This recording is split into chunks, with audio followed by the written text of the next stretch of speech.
Using self-care to prevent injuries in work, whether in school or even exercising, which I'm really excited to dive into. I think it's a topic that is very important. We often think it's like for older people, but reality is your self-care should start really, really early on. You don't need to wait until you get into injuries to support your body, right? But before that, I do have an icebreaker question, and kind of connecting it to our topic of the day. And it's what do you do to care for yourself when you're stressed out? For me personally, when I'm stressed, the number one thing I do is go to the gym. Stress for me like kind of involves being, I guess, like down in a way and like feeling overwhelmed by things that are happening. So then like a way for me to de-stress is just going to the gym. Okay. Because it just helps me release everything. Like when I lift weights, it just helps me release everything. Or if not the gym, then like going on a hike and also sleeping. And then also away from another way, I think a lot of people do this is like they start cleaning a lot. Oh, okay. I don't know if you do, but I do that sometimes when I'm stressed. Because then, like, I feel like I get stressed about something and then I get stressed by looking at how messy my room is. So I'm like, might as well just clean it. So then it helps me de-stress and it makes me feel better.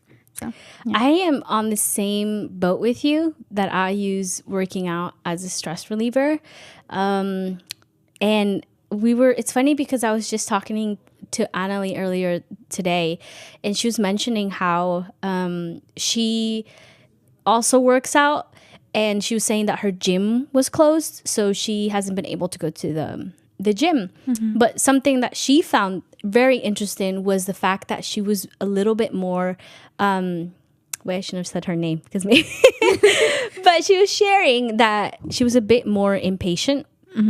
And she was saying that she was struggling, like she felt herself more anxious, like with the tasks that she's doing. And she realized that one thing that she took out of her day-to-day was working out. And I told her, yeah, that's a huge way for a lot of people to stress, like let stress out and kind of restart our minds, because our minds can, I don't know the statistics on this, but our minds, like the thoughts we have, it's a lot.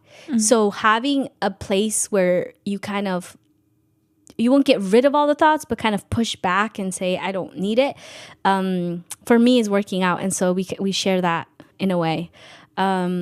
But yeah, that's for me, I think the number one thing that I like to do. And when I don't do it, I do feel a difference. I feel less productive, actually. Yeah, me too. I feel like the days when I don't go to the gym, I feel like I didn't do anything good during my day. You feel it. And it's funny because I really don't know why that happens to me, but I've always find that really interesting when I can't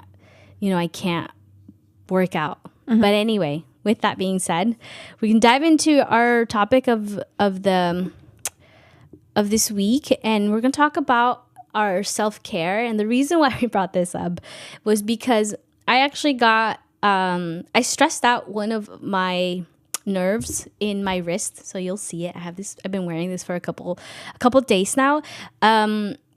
But I brought into this because it got me reflecting on how much time we spent on our computers, our phones. And we think, oh, it's fine. But over a long period of time, if we don't do things to prevent injuries, it can lead to injuries. I stress out my hand. I do a lot of things. So I was surprised, but not surprised when I knew that my hand was stressed out. I spend a lot of time on my computer. I mean, that is what I do. I do graphic design, video editing, and photography. So most of my day and hours are spent on the computer, and I haven't really thought about what I can do to make sure my workspace isn't stressing out my body. I always I take care of what I eat. I work out. I sleep well. So when I thought of what happened to me, I was like, wait, that doesn't make sense. But something I did not count for is my workspace and how to avoid stress with my body while I'm doing the work. And it's not just people who work on computers. There's multiple ways of people who get injuries while working. So we'll talk about that. Do you want to add anything? No, you could go. Okay. With that, though, I wanted to pull up the kind of a little bit of statistics around how much time we spent on our computers, whether it's working or schoolwork or just for fun.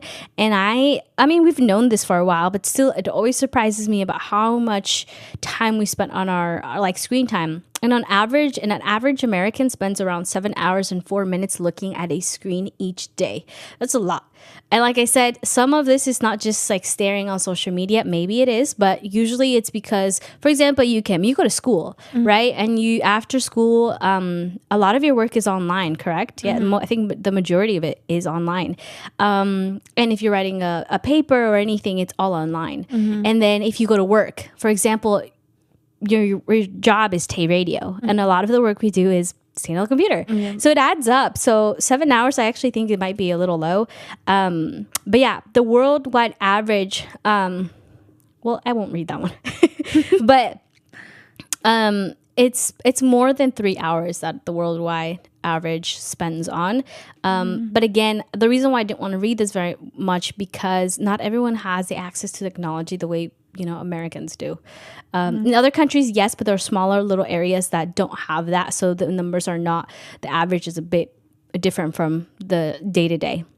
So Gen Z averages around 9 hours of screen time per day. It's a lot more than the average person. And like I said, I really do believe these numbers because school and then just entertainment. Like for me, after work, I can say I'm no longer working, but if I want some chill time, like I'll go watch a movie sometimes. So that adds on to the screen time. But this part really took me out of like surprise, and I felt kind of a guilt thing, but not because I feel like it might be very controversial, but I feel like it's not right.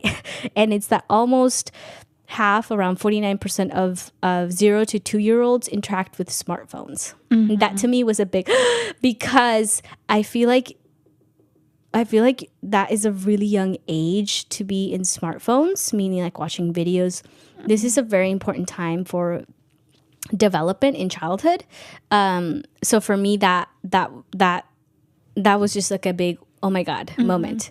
But those are just some stats that I want to share regarding like how much time we spend on our computers, just for you all to kind of reflect and analyze yourselves to see if you need to spend all of that time on screen time. And if not, then what are ways that you can kind of do other things instead, because we'll explain why. But do you want to add anything else? I just wanted to mention how now, like with 2-year-olds, like parents seem to think like the only way for like the kid to be entertained is to give them a tablet. Like, my baby brothers have like had tablets since like they were born. Like really just watching things, and it's so bad for their eyes and everything. And like my family, we run like all of us are like pretty blind. Like my brothers wear glasses and everything. And I think because I got a phone when I was like in 3rd grade too. Really? Yeah. Okay. And like I always had like a tablet or like something so I could watch stuff on.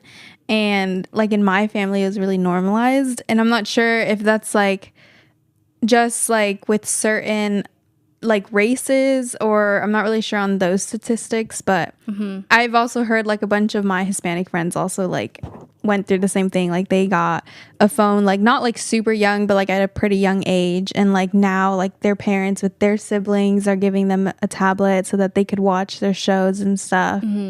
And yeah. And then also with us like Gen Z now, with us spending so much time on like our computers and phones, it's kind of because we grew up with technology.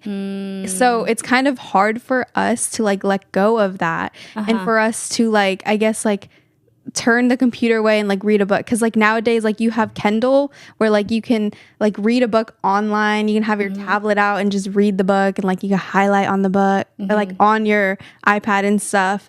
And so it's like kind of hard for me, especially because I relate to that. Like spending time away from like technology is so hard. And the only way that I do it is if I'm like reading something, or like the one thing that I try to do now when I work out is I try not to be on my phone, because that's like a time where I can like step away from the internet and like step away from my eyes just staring at a screen. So that's the one thing. The only time I like try to look at my phone is if I'm trying to change my song that I'm listening to. Yeah. We were also, I'm glad you mentioned that, because I was also talking to someone else here at work as well. And they were mentioning, I asked them the question, and they said, hey, when you are done with work, because they also work on the computer, and I said, hey, when you are done with the work, for your fun time or whatever you're doing in your day, how much do you use your computer?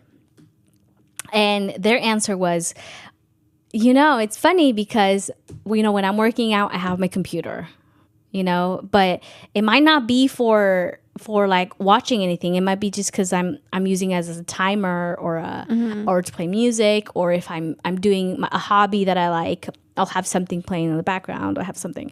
So I found that interesting because they were saying, like, I want to find ways to remove that out of my life, but they were saying it's really hard because I have that habit already. So the fact that you mentioned that's a very good point, how sometimes it's because you were introduced to it at such a young age that breaking that habit can be really, really tricky. So thank you for bringing that up.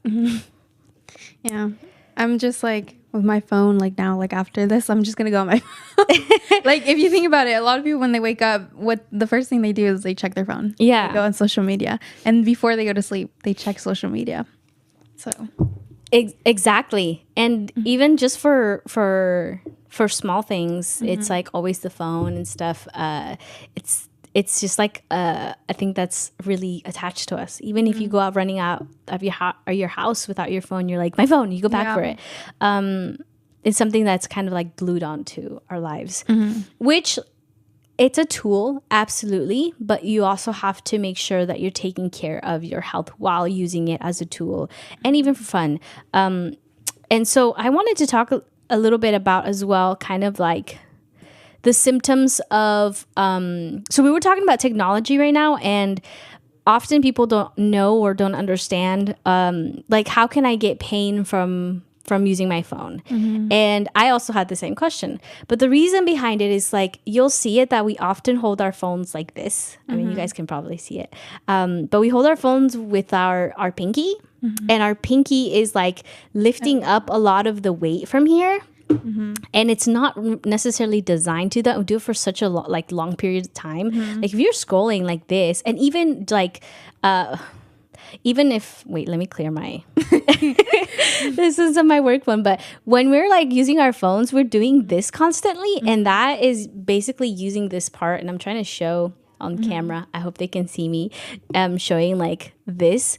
Over time, if we do it for like a really long time, we can really stress out the nerves and the tendons we have here, which over time can lead to conditions or injuries that you don't want to do. And I can tell you from experience that is not really fun when you have it. I know that the injury that I have right now with my hand is partially like really my fault, because I wasn't taking account and prioritizing a lot of like finding good workspace, and that is really important. So with that being said, I do want to talk about the symptoms that you kind of get from your body, or maybe I'm gonna actually go back to that after. I'm gonna go to the second thing, which is, what are the main work-related stressors, or what causes like stress-related issues. Does that make sense? And usually it's due to long hours of doing repetitive things, even sitting down. Like, yeah, I might not be doing physical labor, but I'm sitting down all the time, and sometimes I'm hunched over, so that can cause a lot of stress on your back. So doing things long hours, and it also for like construction workers or painters, they're doing repetitive motion all the time, and that can cause a lot of stress. You can build the muscles, absolutely, but over time, like, you can get stressed. Even my dad, he mentioned to me that he's a painter, and he said like because of using the paintbrush, like he had a really big like stressor right here on his hand. Heavy workload, like I mentioned, changes with the changes in your workspace. If you're used to doing something, for example, I'm used to sitting on the computer all the time, but if you send me to do I don't know, a physical labor heavy work, I can really stress out my body because I'm not used to it. Tight deadlines can cause a lot of stress, so that can also be in school. For example, if you haven't been prioritizing and haven't done your management like time, maybe you can elaborate to this too. It's you have this stress, like, oh man, I have this paper, do I have this? Yeah, and then people always say like, oh my gosh, my back hurts, like why is my back hurting? And because you're stressed, your back takes that on. And like even though like you're not necessarily like doing anything physical, like your mind kind of just sends like those signals to like your spinal cord, so then it causes it to like feel like I don't know what's the right word, but like your back feels tensed, I guess. Yeah. You feel like really tense. Yeah, and even right here, like up here, when you're stressed out over a deadline as well, and you're overthinking. So that overthinking really connects with your nerves back here. Do you have anything else you want to add on like what can cause work-related stress or school-related stress? Yeah, I was gonna say one motion that I feel like a lot of people don't know that causes stress is driving. Like truck drivers get really bad like wrist pain, because I've felt that too when I've driven really long. Like I can feel it in my wrist, and truck drivers are most likely to get these pains over time, and it typically is because like you have your hand on the wheel and you're just like moving it constantly for 8 hours or like however long, and that also causes a stress on your wrist and your thumbs nerve as well that's connected. Typically it's like your thumb that's connected, not really your other fingers, but yeah. And I feel like a lot of people don't know that driving causes you to good point. Any other? I was just gonna say like typically just like typing, and a great way to not get stressed when you're like, if you're a student or like working and you're on your computer and you're sitting down, is try to stand or try to see if there's like a space where there's a standing desk, because there's like a lot of research based on like standing is a better way to prevent injuries within your back, because you're just standing straight and that's like our natural position. So instead of sitting, like at home I have a standing desk, and it helps me a lot more, and it helps me not feel so stressed when I'm doing work online. Because like if I'm sitting and I'm like and I know I'm gonna be there for like 3 hours or something, my back starts to hurt. Like right now my back I'm like right now, like I feel like I sit so much, and like if I have the chance to stand and do work, then I'll take it. Like your feet might get tired, but like the best thing to do is like have like a good mat or like good comfy shoes on. Yeah, I agree with that. And also alternating, sitting down, standing up, sitting down, standing up. Yeah, that too, if you're doing it for really long. Yeah. Just going down the list of like more of things that can cause stress, and it's not just stress on like a wrist thing, but in general, like stress that can stay here or around anywhere really. It can also be crisis incident, so that could be such as like someone who has passed, or there's all changes in your personal life. Sometimes it's not really just like work related or school related or exercise related things. It can be that you just broke off in a relationship, or someone in your family passed away, or you had an argument with someone you love, and that can really cause effects in your work environment and wherever you're doing. So that is kind of like what causes work-related stress and what are the, the main things. Trauma is also a big one. Lack of support. You're also the relationship you have around you. So whether that's your colleagues or your peers at school or in your household, all that. But I would say the biggest thing that I've noticed for myself is bad workspace, my work environment. Not like the colleagues around me, but like my workspace is something that I had not prioritized. I had not researched into it because I really didn't believe. I really had this thought or theory in my head that, oh, I'm not doing physical labor like other people are, or more intense work, that I wouldn't get any injuries. And that was what it was in my head. But as I've learned, that's not the case. You can get a lot of injuries, and it can be even just caused by stress. Yeah. So I'll let Annalie. Anna. Again. When I heard you say that, I was like, oh my God, I always do that. And I was like, Annalie's here. Annalie's here. You can kind of go over the physical symptoms. What are those physical symptoms? Yeah.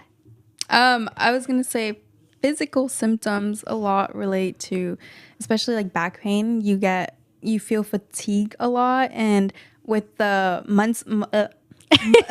with the muscle tension that happens a lot, you get headaches and heart palpitations, sleeping difficulties such as insomnia.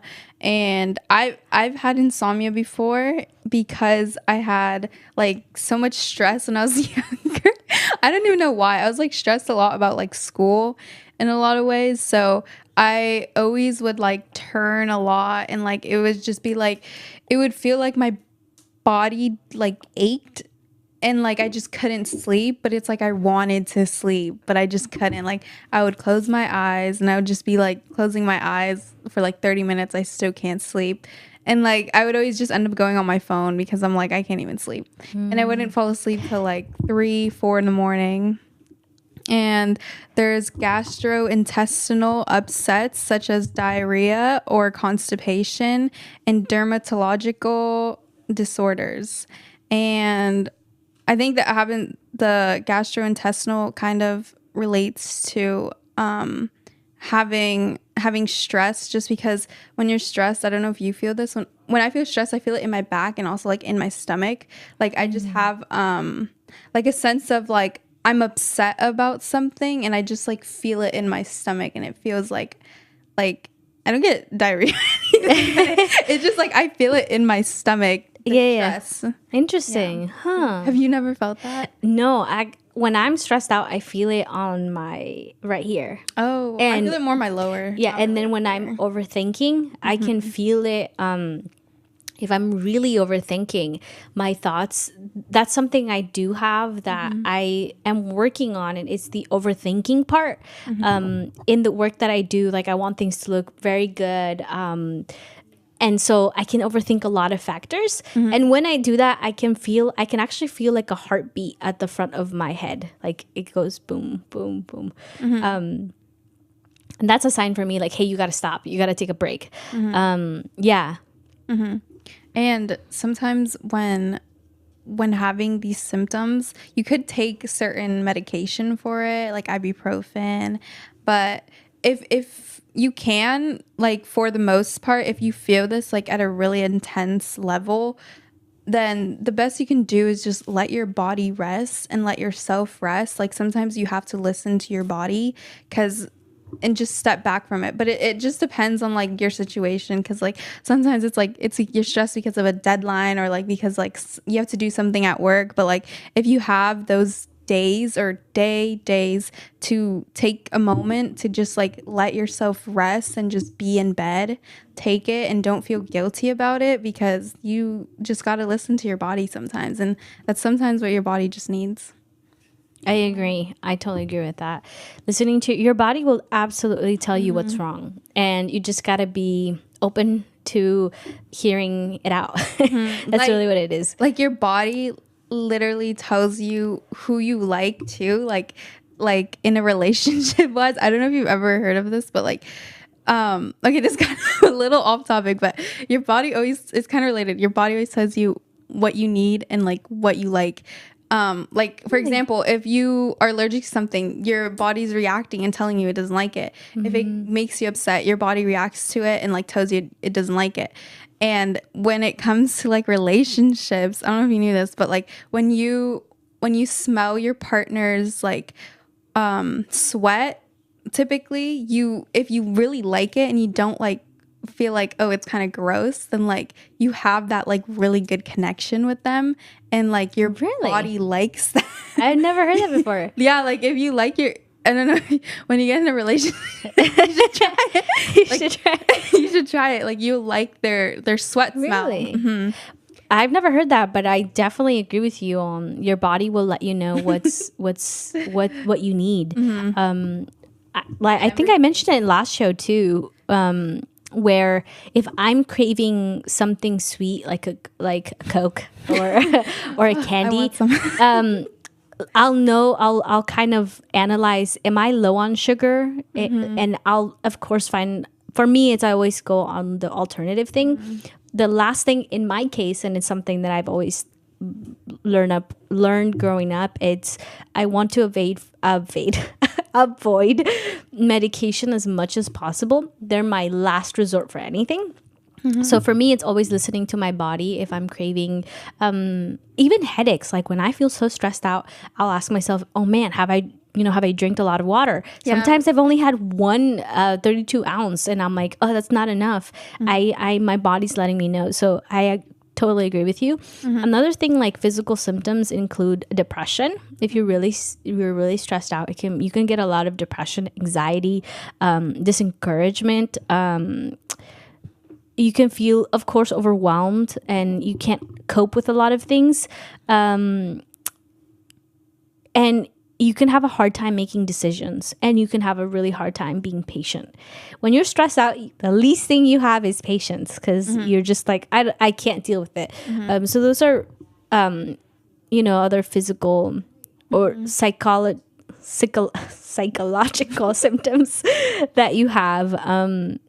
But I can give you off the behavioral symptoms. Aside from the psychological symptoms, the behavioral symptoms include an increase in sick days or absency and aggression. I feel like I've felt aggression before when I've been really stressed out. Especially, I tend to, when I'm stressed out, I tend to take it out on those who are really close to me. Oh, yeah. And I'm just like, I'm so sorry. I'm just stressed out. And it's like so hard to like be able to control that aggression, because it's like they're not doing anything. It's not their fault, but it's like just them saying one word just makes you like like, oh no. I wonder what's like, I don't know, the study behind it of why we do that. Of when we're stressed out, we tend to take it out on the people we are close to or love the most. It's definitely happened to me before. I agree with you and can connect with that. I'm like, and they always tell me, why do you take it out on me? What did I do? And I always say, I don't know. It's just, I can be stressed out in front of you, I guess. I'm curious. I would love to know why we do that, like in a scientific way or stuff like that. But anyways, I'll let you continue. I've like had that also like the other way around, where they were like that to me. I'm like, okay, I see how it is. But okay. Also diminished creativity and intuitive. What does that say? Initiative, right? Okay. Initiative, yeah. I didn't go to school. I'm kidding. I'm still going through school. Okay. A drop in work performance and problems with interpersonal relationships, as we were kind of just mentioning, mood swings and lower tolerance or frustration and impatience, disinterest and isolation. Oh, and I feel like that happens a lot. I've done that before, where I was like really stressed like last year on homework and like just like exams and everything, and I like got so stressed, and like I felt like, because like if someone were to talk to me, like I would want to like lash out at them. So I just like kind of like like not technically like isolated myself, but just like moved myself away from like my friends, just because I knew like if they were to say something to me, like I would just get mad because I knew how stressed I was. And it was kind of just something that I needed to like be on my own about. Oh, I see. Yeah, these are all very a lot of symptoms that you will find and notice. And maybe you won't even notice all of these things, but we're definitely going to talk about how you can prevent all of these symptoms and ways you can adjust yourself at work, school, and even in your relationships. But before we do that, I'm going to play a song by Ismael Lara, and it's called Soul Purpose, and we will be right back. Yeah. Evolving wings. Yeah. I'm a genius, original purpose, resurrect like the phoenix. From the mother lotus emerges, no longer feel wordless. To be a service to purpose, it's evolving wings por vida. Got them all like Nita, internal pain, the brain got me insane. Explain the pain, the seats pain. My soul wounded, some wounds can't be computed. God's great shadows meet the darkest alley. Demons came for me, but archangels parried. Swift swings, shut the souls rapidly. Call it horror meets fantasy. Lower energies move like cavities. Sucker MCs, no substance. Ignore the earth's cry. Sucker MCs, no substance. Don't realize we never die. Misguided by subsidized lies. I'm guided by my ancestors' war cries. Vulgar floor spitting truth, encouraging your spine. Evolving wings is manifesting your divine. Don't give up, fly. Compassionate campaign, my sole purpose. Wings up, wings up, wings up, wings up. Compassionate campaign, my sole purpose. Wings up, wings up, wings up, wings up. Compassionate campaign, my sole purpose. Wings up, wings up, wings up. Compassionate campaign, my sole purpose. Wings up, wings up. Fui bendecido por los grandes que fincan cuatro paredes. No pudieron descifrar esta trivia. No compartieron visiones que nos preceden. Las ansias de esta arrebaten el alma que nos compone. Hello guys, and welcome back. And before we get back into our conversation, we have an announcement for tonight. And today is the first open mic that's back up again. And it's today, Friday, January 26th from 6 to 8 p.m. We hope to see you there tonight. And it's every Friday at the end of the month. And I know we haven't been on for 3 months, but Javier got it back up. So we're really excited. So this one's the first one back. Thank you. Okay, we're gonna dive right back. I looked back. You're very welcome. Thank you.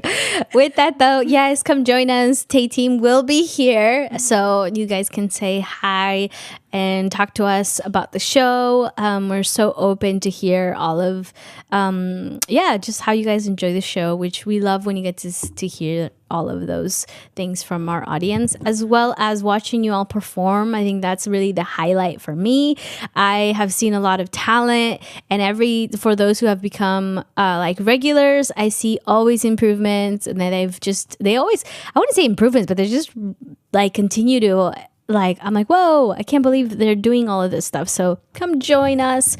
But yes, we're back to our topic, talking about like how can we prevent all of those symptoms that we mentioned. And if you have those symptoms, please listen to some of these suggestions we have. Again, we're not experts in the medical field. Kim is on the route there, but we're not there yet. But I would suggest reaching out to your doctor or chiropractors or anyone who has that knowledge really to inform you about your symptoms. But these are just some things that we're currently doing or that we found that are really interesting, that we want to share with all of you. I'm going to start off with the working long hours on the computer, whether this is school, work, or even if you're a gamer. I did not know this too. I was very surprised when I found out that gamers all get some of these symptoms. Surprised in the way that it's like fun to play games and stuff, but if you are injured, it's not fun. So to avoid back pain, neck, and wrist pain, one of the best things is to find the right posture. We often slouch when we're on the computer. We'll lean forward. Slouching. Yeah. Or we're just not in the right proper position, and you want to make sure that you're finding the position that your back is straight and you're not hunching over. Over time, you'll find people that, like older people, they have a very hunched back. A lot of the times is because they've spent their most of their time like this, and your body kind of shapes that form. So having making sure your back is straight is really important. When you don't need to, lower the brightness to your screen so that you protect your eyes, brain, and mind for good sleep.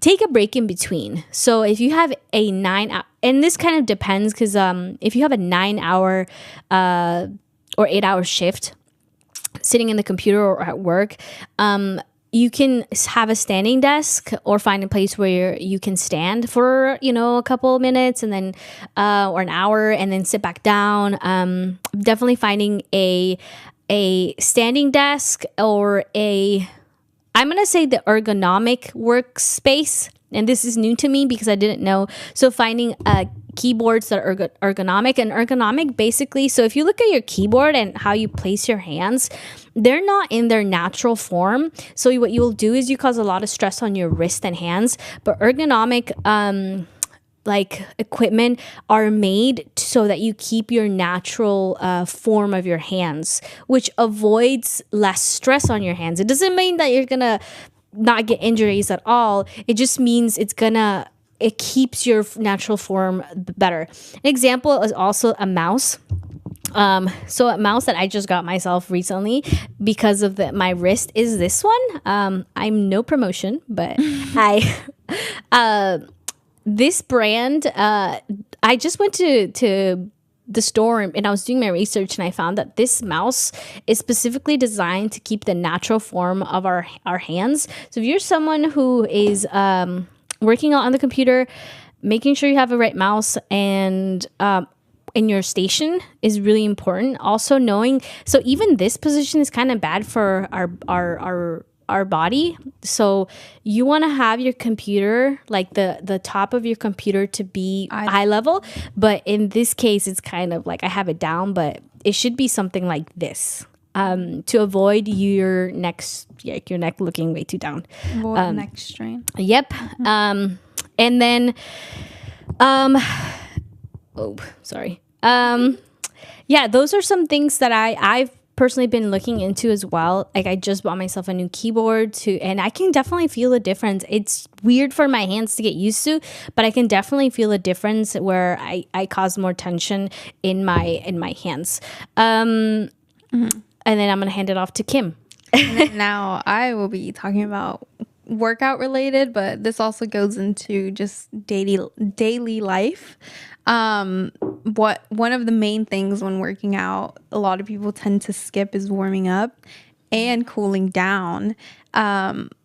This isn't, or I don't know if this statistically, but I've heard it from a lot of coaches, where even though like you might not warm up too much, the most important part after a workout is to stretch afterwards. Like that's where you get the most preventable like strains or sprains or anything injury related, just because you're really stretching out your muscles after like an intense workout. And if you don't before, or you lightly do it before, make sure to do it afterwards for at least like 5 to 10 minutes, like 10 minutes try to at most.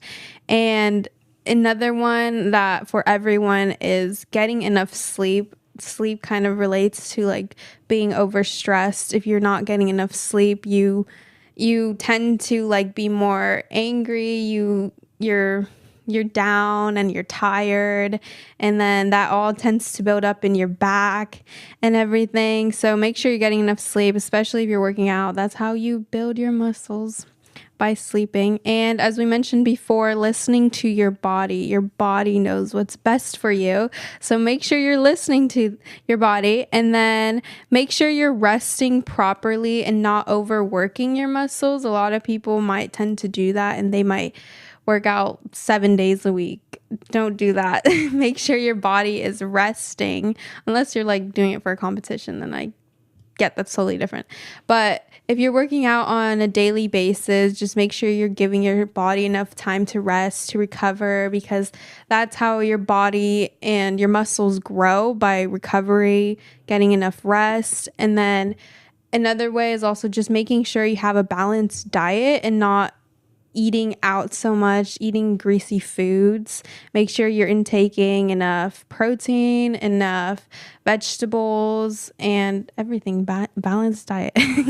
And make sure you're just overall, if you feel like you're getting, a lot of people, like, if you feel like if you don't have the proper form and you know that, and you're still like adding more weight to it, that's gonna give you a higher risk for you to get an injury. And one way to prevent it is to learn the proper technique. And I know for some people it might be hard to, because you don't know anyone to show you, but you can look it up online. When I first started working out, I didn't have proper form on a lot of things, but I always like would try. A lot of people, what they do is they do ego lifting. I don't know. Do you know what that is? No. You don't know what ego lifting is? No. It's basically when a lot of men tend to do this. Ego lifting. Or Ego. maybe, go ahead and explain it. Maybe It's basically when you're lifting a lot of weight, more than you can handle. And you're basically, when you're lifting it, you're having improper form, like completely improper. But you're just lifting it because you want to say like, oh, I can lift this much. I see. So it's ego lifting. Oh, like ego. Yeah, ego lifting. Okay, gotcha. Yeah. So just try to not do that. It's okay if you got to go down in weight. Sometimes you just got to go down in weight. I do that a lot too. Like sometimes there are days where like I don't feel as strong. So I just go down in weight just to prevent myself from hurting my back. And sometimes like after I do like RDLs or like squats or something, my back starts to hurt a little bit, and I try to like stretch it in between the sets, or I just try to like lower my weight, or try to like redo my form, and like try to like when I'm doing it, I like for squats, I try to like do a squat slowly to see, and like try to, in my mind, try to figure out what is hurting me and where, to figure out what's going wrong in my form. And yeah, and one of the most common injuries that you can get in the gyms are strains and sprains, which do occur when you don't do proper warming up or having proper form. And the best way for you to recover from this is by using the method RICE, which is rest. R is rest the injury. I is ice the injury, so that there's less swelling and inflammation. And then C is applying compression bandage to minimize swelling. And then E is elevate the injury. Like example, if you have a strain in your ankle, what you want to do is have your leg upwards when you're sleeping, or not when you're sleeping, but for a few hours, just so that it's elevated, and then put it back down, because you don't want all the blood rushing down. But yeah, that is all I got. She's like, that's all I got. I feel like the most important thing though for working out is having proper form and not ego lifting, because I sometimes see people with like improper form, but I'm too shy to go up to them, because like I feel like, what if they think like I'm judging or something? But yeah, I can totally relate to that. Not the ego one, but like I can relate to getting injured at the gym, and even for physical activities. Like, you just got to take it really slow, guys. I caused myself a huge injury when I decided to join cross country and track and field, because I wanted to continue the practice that everyone else was doing, but then I didn't count for like all of these runners have been running for like 3-4 years, so they've had that experience that I didn't have. So me coming in and working out on their workout, is not ideal. You have to go step by step to avoid injuries and actually to make you stronger. If you really want to be strong and be able to lift those weights, you got to go slow, little by little until you're able to do the proper form. Because if you don't do the proper form, like you said, it can cause really painful injuries. I mean, I had the worst pain on my feet, and it was because I went from running barely a mile to running 3-4 miles, during the every single day from Monday to Friday. So that is a perfect example of not taking it slow. Yeah. And also, I was going to mention something. Do your research when you want to do a workout. Do your research on how to do those workouts. And if you feel like you're not ready, find alternatives. There's always, what I like to do is, for example, if I need to do a workout and it includes something and I feel like my body can't do it, I will search up for this exercise alternatives. And you'll find a lot of workouts that is just body weight only, that does the same function, without the weights, and you're using your body weight. So that is one of my biggest suggestions for working out, is doing your research, find your way, and just remind yourself that take it slow. Take it slow. It's hard, I know, but really remind yourself so that you don't get injuries. And another thing that I wanted to mention is, for not just for working out, but for people who are painters, constructions, or gardening, or really anything, make sure you're stretching your body. So if you're working on the computer, take some 5 minutes, 2 minutes to stretch in between. Just, stretch your wrists, your hands. And do you want to add something? I kind of wanted to, you just brought back what I wanted to mention about stretching, is no matter not just for working out, on a day-to-day basis, you should be stretching. I mean, I don't if I'm outside of the gym, but I do in the gym. But on a day-to-day basis, there are studies proving that when you stretch, it helps you function a little more. You feel a little more awake. Doing Pilates or yoga, or just doing light stretches, in the morning when you wake up, stretching your arms, your legs. It just helps you feel more ready for the day and not feel so tensed with your body, especially if you're already stressed. So that's an easy way to just... Absolutely. Making sure you get that stretch in the morning, in the middle of the day, at night.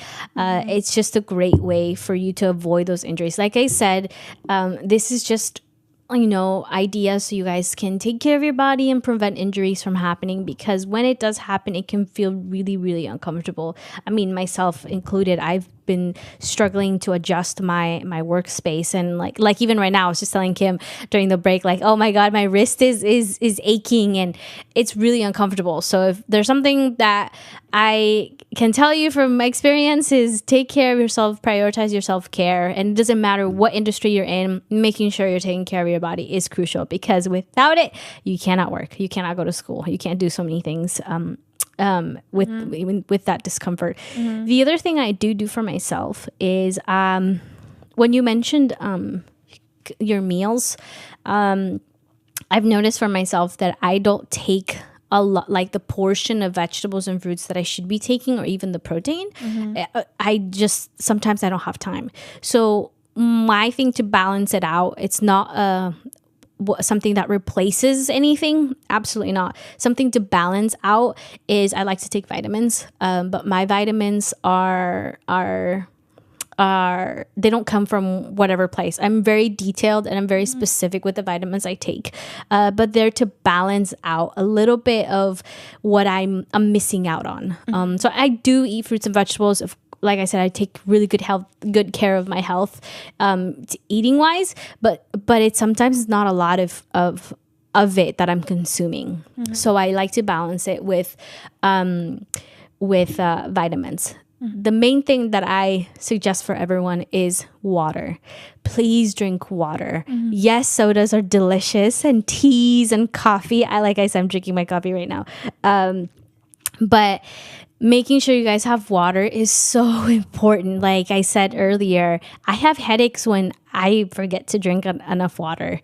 So my body will tell me, hey, drink water. So for everyone, I know I've heard people say like they are disgusted by water. Like, yeah, seriously. I hear that based on a lot of people say like every water is like different, like it tastes different. Do you notice? I taste like the difference. There is, but for me, when someone says, because I've met people, and no judgment on them, but I'm really surprised how they can survive without water. But they'll say like, I don't drink water. I'll drink sparkling water. I'll drink like flavored water.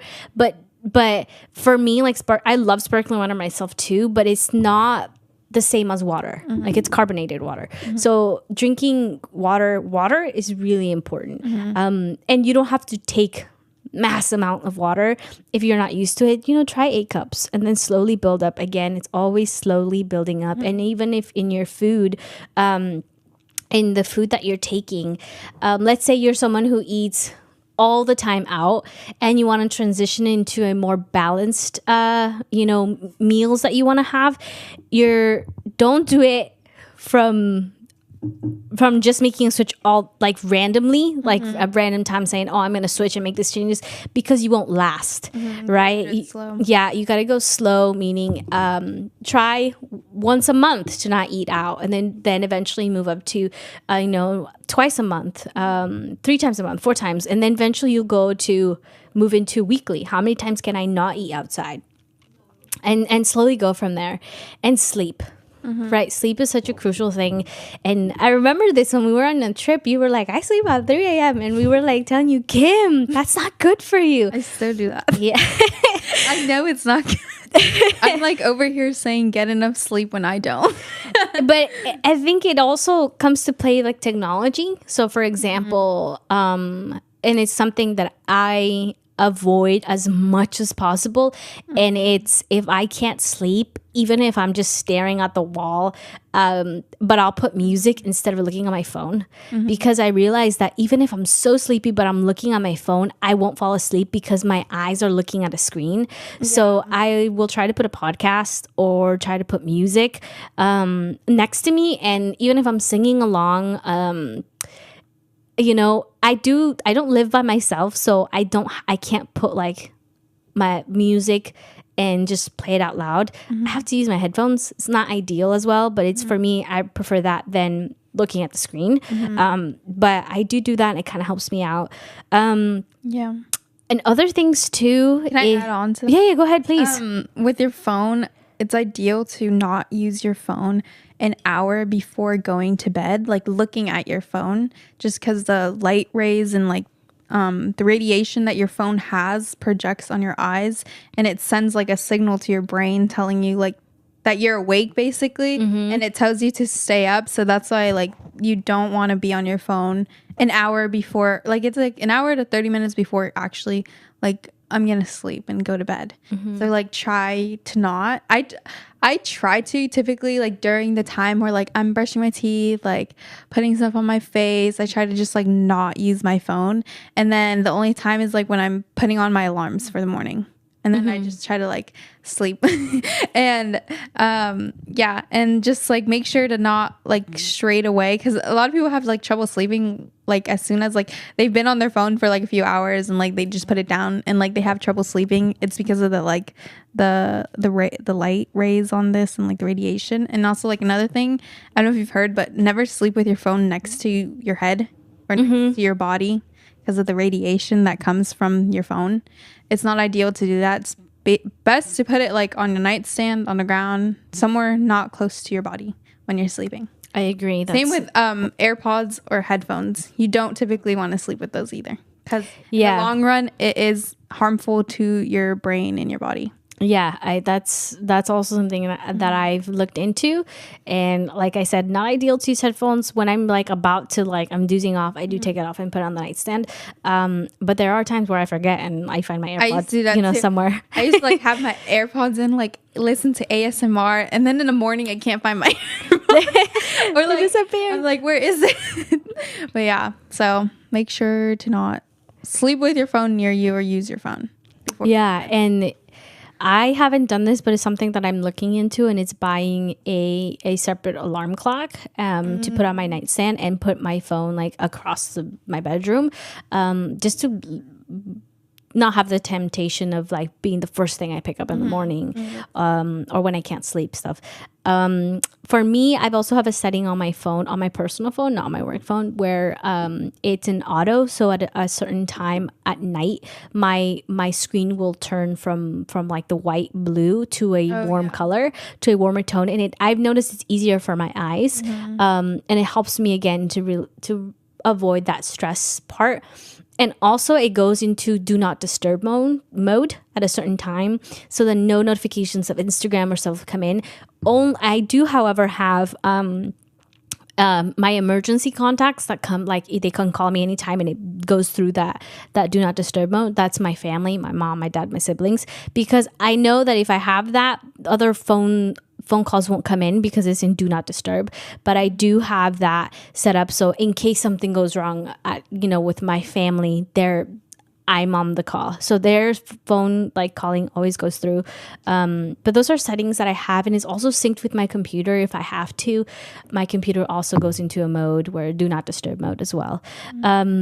Something else that I would say that helps me is walks, hikes. That really helps me to just go outdoors, just taking some time to take some fresh air in, distracts you, and hearing the birds. And if you're really stressed out, for me, I don't like the idea of going for a hike and listening to music, because I feel like music, like the music is saying a lot of things that is like making me think whether I like it or not. So when I'm really stressed out, I like to go without any music, and I'll just like to take in what's around me. So hear the wind, the trees, the birds, all of those stuff. It helps me calm down. And then I was gonna say that I searched it up really quick just to make sure like it's correct.